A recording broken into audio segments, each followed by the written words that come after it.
Bajato presents TL372 tail lamp assembly replacement for Massey Ferguson and Kubota tractors and also universal application in tractors.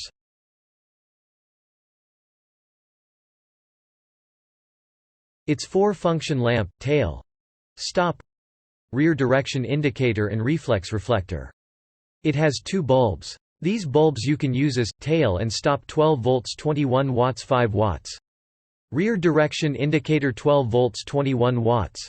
It's a premium quality lamp with a.b.s material on the housing and lens in Pmma. Here, there are two reflectors for better reflection of light. We have two bolts here for fitment in the tractor.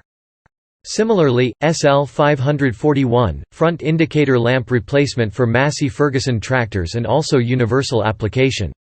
It is a two-function lamp front direction indicator and parking. It has two bulbs. These bulbs you can use as front indicator 12 volts 21 watts and parking 12 volts 5 watts. This also comes with a.b.s material on the housing and lens in Pmma.